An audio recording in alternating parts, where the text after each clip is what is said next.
Welcome sa zip9.com. This video tutuloy natin yung ating series on multiplication of fractions, no? And dito sa video na to, ang pag-aaralan natin is to paano ba mapadali yung multiplication, no? Medyo ang pag-aaral natin dito ay shortcut. Alam natin na pag nag-multiply tayo ng numbers, pag whole numbers lumalaki yan, no? And habang mas lumalaki yung numbers, mas nagiging prone tayo to error, no? So our first example, we have 1/2 times 3/5, no? So, ang pinaka sagot dito pag tayo ay nag-multiply is just multiply the numerator and the denominator, and then we have 6/15, no? Tapos pag nag 6/15 tayo, mag lowest terms pa tayo. But here, actually pwedeng mapadali yung buhay natin dito, no? Pwede tayo mag-cancel, no? Paano ba tayo nagka-cancel? Magka-cancel tayo pag may nakita tayo na pwedeng i-divide, no, sa numbers na yung isa na sa numerator tsaka yung isa na sa denominator. So, pag nag-cancel tayo, dapat ang kukunin natin number opposite, no? Opposite, yung isa na sa taas, isa na sa baba, no? So, here we have two numbers. Makikita natin pareho silang 3, no? Isa na sa baba, isa na sa taas.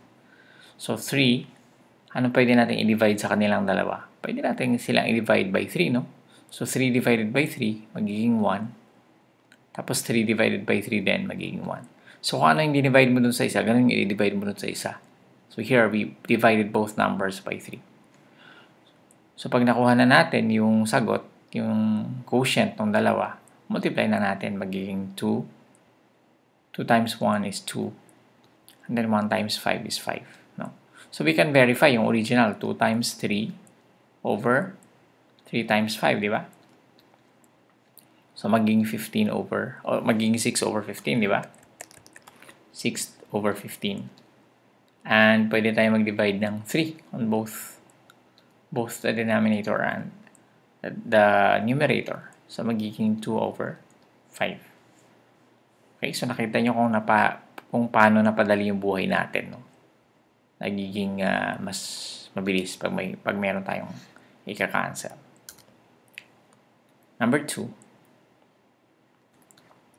we have 4/5 times 10/17. Okay? So, may nakikita ba kayo na pwede i-cancel? Both sa numerator at sa denominator. Itong dalawa, di ba? Yung 10 at 5. Ano pwedeng i-divide natin sa kanilang dalawa? Pareho. I think it's obvious, no? 5, pwede natin i-divide 2 by 5. Pwede rin natin i-divide by 5.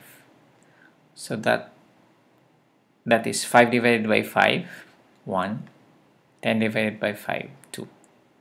So, 2 times 4, that's 8. And then, 1 times 17, 17. Pwede yung i-long cut, no? And then you check and you'll see that the answer here is 8/17. Okay. Number 3, we have 9/7 times 14/27. May nakikita ba kayo? Yung 14 tsaka 7 pwede, di ba? 14 and 7, anong pwede natin i-divide? By 7, di ba? So, 7 divided by 7 is 1.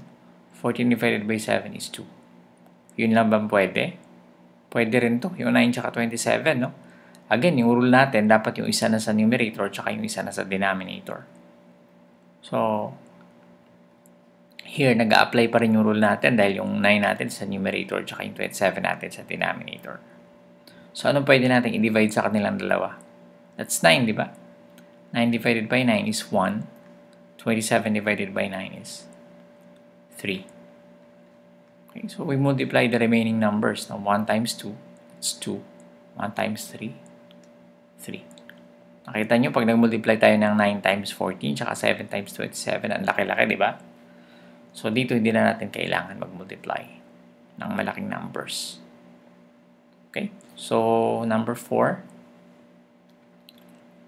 Kayo na mag-double check, no? 9 times 14, tapos 7 times 27, tapos lowest terms yun, you'll see that the answer will be 2/3. We'll have 3 numbers. 1/2 times 2/5 times 10/11. No? Pwede rin gamitin yung dito. Kahit magkakalayo sila, yung numbers basta yung ika-cancel mo is both or are both on the opposite places. No? Yung isa sa taas, yung isa sa baba. So here we have 2 and 2. We can divide both numbers by 2. 2 divided by 2 is 1. 2 divided by 2 is 1.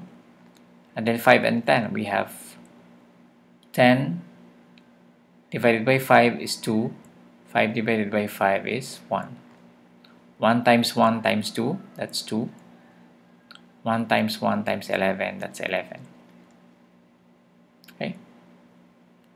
So number 5, we have 3/4 times 1/3 times 4/5. Anong pwede natin i-cancel dito? 3 at saka 3. That becomes 1 and 1, di ba? Tapos yung 4 at saka 4. Ito magkalayo sila pero pwede yan kasi yung isa sa numerator tsaka isa sa denominator, no? Baka may narinig kayong tumitilawak na nasa probinsya ako, no? Kaya tumitilawak yung mga manok dito. So yung 4 tsaka 4, makikita nyo, magiging 1. 4 divided by 4 is 1, and then 4 divided by 4 is also 1. So multiply everything 1 times 1 times 1. This is 1. 1 times 1 times 5. This is 5. Okay? So nakikita niyo yung strategy. Ang galing, no? Di ba? Parang hindi mo kailangan mag-multiply ng malalaking numbers. Of course, hindi pa laging pwede mong gawin yan. Depende sa given, no? Pero kung makikita kayong ng given na pwede i-cancel, then you cancel. Okay? So I hope meron kayong natutunan sa video na to. See you in the next tutorial.